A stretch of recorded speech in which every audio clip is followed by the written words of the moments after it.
Picture अभी बाकी है। जिस सियासी गठजोड़ की, सियासी तोड़ मरोड़ की जो बात चल रही थी, क्योंकि जनादेश जो आया है, किसी भी सिंगल एक पार्टी को, एक ही पार्टी को पूरा स्पष्ट जनादेश मिला नहीं है। भले ही बीजेपी को सबसे ज्यादा सीटें मिली हैं, लेकिन 2024 का लोकसभा चुनाव कांग्रेस और खास तौर पर राहुल गांधी के सियासी भविष्य को एक नई दिशा देगा, यह बात बिल्कुल तय हो गई है। बिल्कुल। और दो सीटें जहां से राहुल गांधी ने चुनाव लड़ा, वायनाड और रायबरेली, दोनों ही सीट पर राहुल गांधी जीत भी गए। नतीजों के बाद राहुल गांधी ने मीडिया से बातचीत के दौरान तंज कसा कि देश अब मोदी अमित शाह को नहीं चाहता। सुनिए।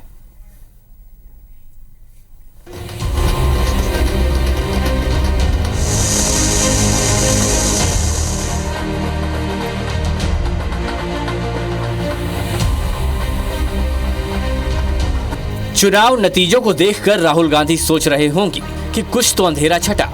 भले ही कांग्रेस 100 के पार नहीं पहुंच पाई, लेकिन 2014 के बाद से अब तक का सबसे अच्छा प्रदर्शन रहा है। साल 2009 में 206 सीटें जीती थीं, जो घटकर 2014 में 44 पर सिमट गई और 2019 में पूरी मशक्कत के बावजूद 52 तक सीमित रह गई। अब की बार के लिए बीजेपी नेताओं की ओर से 40 तक सिमटने की भविष्यवाणी की जा रही थी।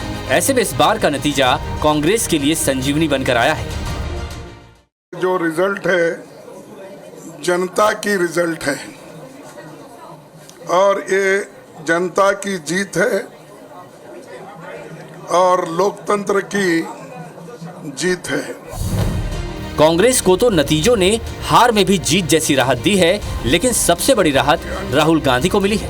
व्यक्तिगत रूप से राहुल ने वायनाड और रायबरेली दोनों सीटों पर जीत हासिल की ही अमेठी की अपनी खोई हुई सीट भी वापस ले ली। अमेठी में किशोरी लाल शर्मा की कांग्रेस के सबसे बड़े प्रचारक के रूप में जो हराऊ नेता की छवि बनी थी, उसे भी तोड़ने में काफी हद तक सफल रहे। अपनी यूपी की जनता को ये कहना चाहूंगी कि उन्होंने बहुत ही विवेक दिखाया और मुझे सबसे ज्यादा गर्व अपने यूपी पे है। नफरत के बाजार में हम मोहब्बत की दुकान खोलने निकले।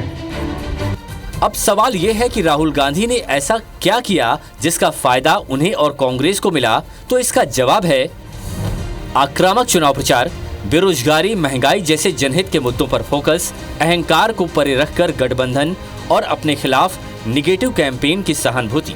राहुल गांधी ने कांग्रेस की जमीनी ताकत को पहचानते हुए उत्तर प्रदेश और बिहार जैसे राज्यों में गठबंधन किया और सिर्फ जीत की ज्यादा संभावनाओं वाली सीटों पर ही दावा किया, जिसका फायदा कांग्रेस और गठबंधन दोनों की ज्यादा सीटों के रूप में सामने आया है। इसी तरह अपने चुनाव प्रचार के दौरान राहुल ने पूरे तेवर के साथ मोदी सरकार की नीतियों, खासकर बेरोजगारी और महंगाई पर सवाल उठाए, जिससे वोटर्स को राहुल में पहले से मैच्योर्ड नेता की संभावना दिखाई दी।